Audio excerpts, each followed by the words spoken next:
Reading from the book Inner Work by Rebecca Nottingham. Negative emotions. The work teaches that you have a right not to be negative. There is a very important difference here from saying that you have no right to be negative, and you should think deeply about exactly what that difference means. You're not born with a negative part of the emotional center. All negative emotions are learned from infancy by imitation of the sleeping people around you and life influences. A crying or fussy infant isn't doing so because it's negative. It's hungry or uncomfortable or in pain or needs to be held. But learn negative emotions become part of the acquired shape of our psychological body and your personality. That being the case, if the work taught that you have no right to be negative, that you must not be negative, you will not be able to do this work.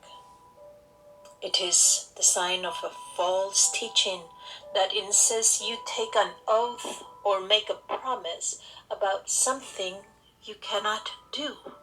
For example, keeping to a long fast or a vow of silence.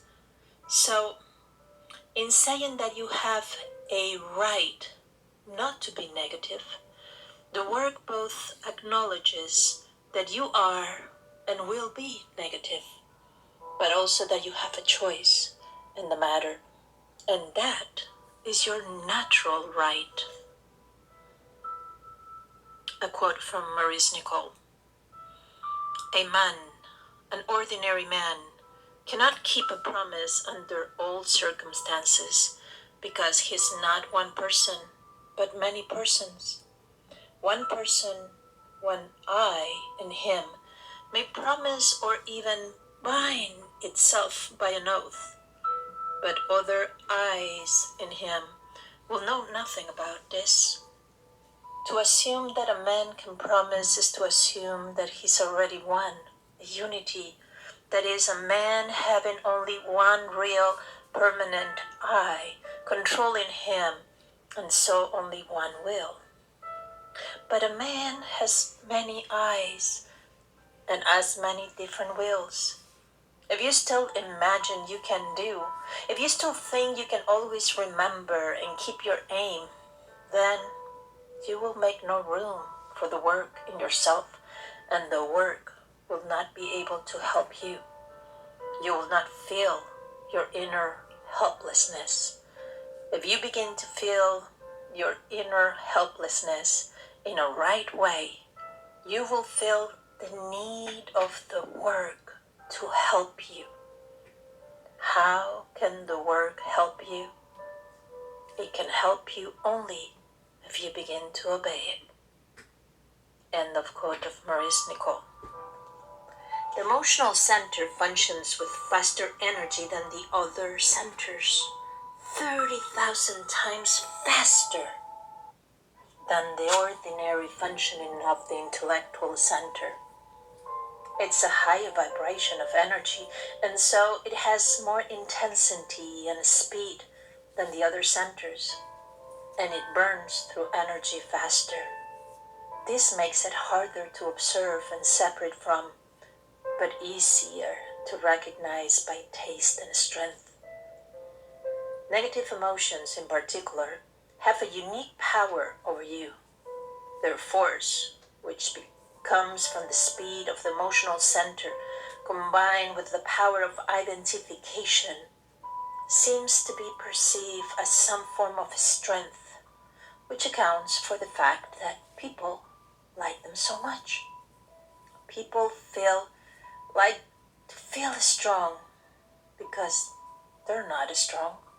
Strength is the power of self-mastery over negative emotions, not being controlled by them. You can easily verify how you are drained of energy after an outburst of negativity. Such actions damage you and others and can be dangerous. But what they never are is a sign of strength. Indulging in them, even vicariously, such as watching violent films, is to be psychology like eating dirt. In the intellectual center, you have some degree of choice concerning which thoughts you agree to think because it functions more slowly.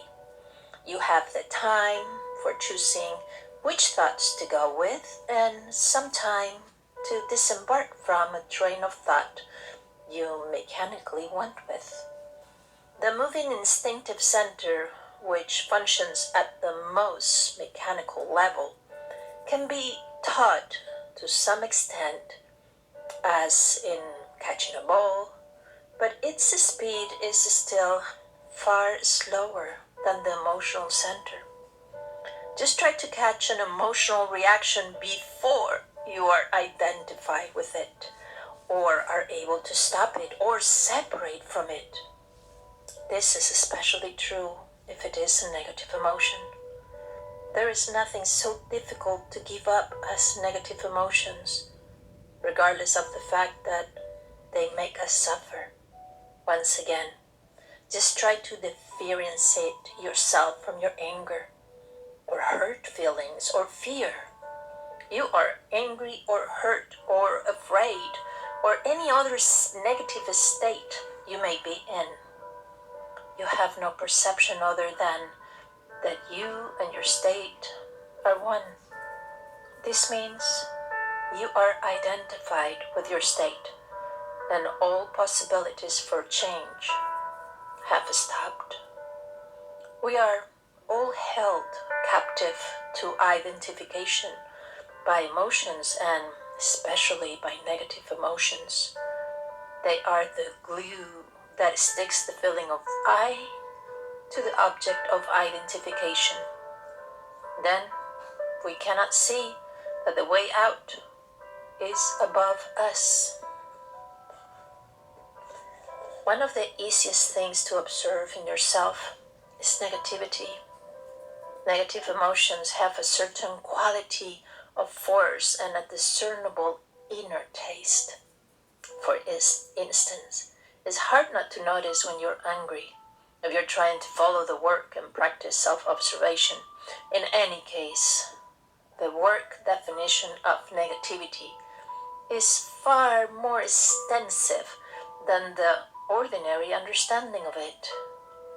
It includes anger, rage, irritation, impatience, fear, spite, disparagement, worry, self-pity, annoyance, complaining, meanness, criticizing, dissatisfaction, grumpiness, discontent, judging, bad moods, rejection, being adversarial, being oppositional, competitiveness, selfishness, lying, self-justifying, sneakiness, betrayal, gossip, slander, touchiness, threatening, intimidation, embarrassment, coercion, envy, duplicity, guilt, disappointment, dishonesty, deviousness, malice, brooding, sadness, and sarcasm, just among others. It's a good exercise to try to think of other negative emotions to add to this list. Reading of the book, The Inner Work by Rebecca Nottingham, fourth way teacher and guide.